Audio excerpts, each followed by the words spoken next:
The year is 2020, and one Houston player is about to become a pioneer for one of the biggest changes in sports history. Meet Jalen, 18 years old. And one thing about Jalen, he be balling. I'm talking about balling. I mean, dude is a McDonald's All-American, has 3 gold medals in the FIBA Under-17 competition. This is a guy that started getting offers at 15 years old. Broke his high school scoring record that was set in 1971. We talking about a 5-star recruit from Fresno, California. And Jalen wants to play in the NBA. But the NBA has this one and done rule that prevents players from entering the draft until 1, they're at least 19 years of age, and 2, they're at least 1 year removed from their high school graduation. And this is a part of a partnership with the NCAA that strongly encourages these high school players to opt into college basketball for at least a year. Now, this leaves Jalen with 3 options. I mean, he could go play overseas, but I'm not even sure if he considered that an option. He could also go to college or join the G League. The problem with going to college is that Jalen already knows his worth at this point. I mean, we're talking about a guy who's the top high school prospect in the whole nation. Bro got several offers from schools that include USC, Oregon, Auburn, and Florida State. But he like, nah, I'm good on that. He does not want to go and be a part of a system that seems to take advantage of his college athletes and doesn't compensate. At this time, the NBA and the NCAA have been taking years of public criticism for his system. The NCAA for its history of profiting from the work of the college athlete while prohibiting their compensation.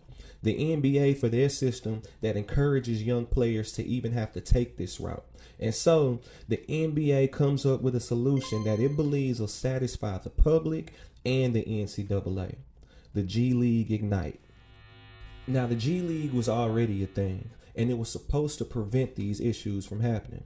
But young players continue to see the G League as not a good option when they notice basically nobody's getting drafted out of the G League and playing in the NBA. I mean, it's happening, but it ain't happening that often. So the G League Team Ignite project was meant for the young prospects and featured a few veterans to help aid their growth.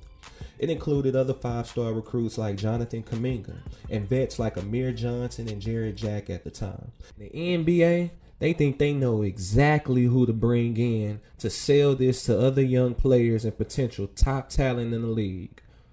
Jalen. And he received a $500,000 contract to sign and play for the G League Ignite. Bro got the bag.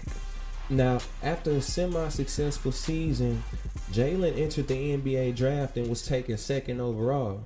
But Jalen's success with the G League Ignite did something more. It marked a successful pipeline for high school athletes to be paid while being developed for the NBA draft. But that's not all it did.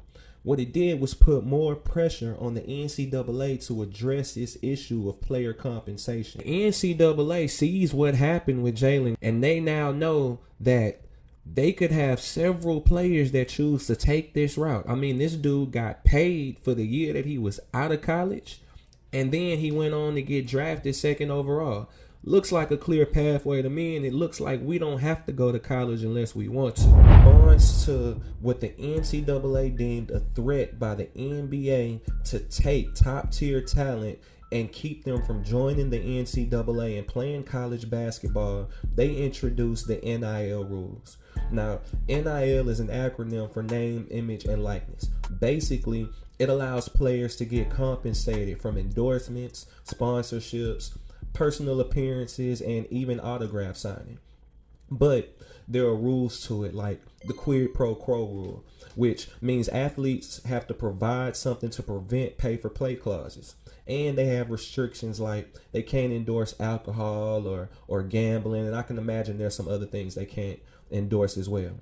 But right now, the NCAA is still working to draw a clear line between NIL and pay-for-play. At this point, players that have greatly benefited from the NIL rules include Angel Reese, Shedeur Sanders, and Arch Manning. Now, these deals are often private, but it's estimated that these players received millions of dollars from NIL deals. And not only that, there have been players that have opted to remain in college for additional years rather than going pro because they can make more NIL money than they can make from their rookie contracts. These players include Caitlin Clark from Iowa, Drew Timme at Gonzaga, and Carson Beck from Miami. And for those who don't know, this is a story about Houston Rockets' Jalen Green. And after all that, the NBA decided to dissolve the G League Ignite project. After the NCAA put in the NIL rules, there was no need for it. It had already served its purpose. And so after 4 years, the G League Ignite is no more and players are getting paid.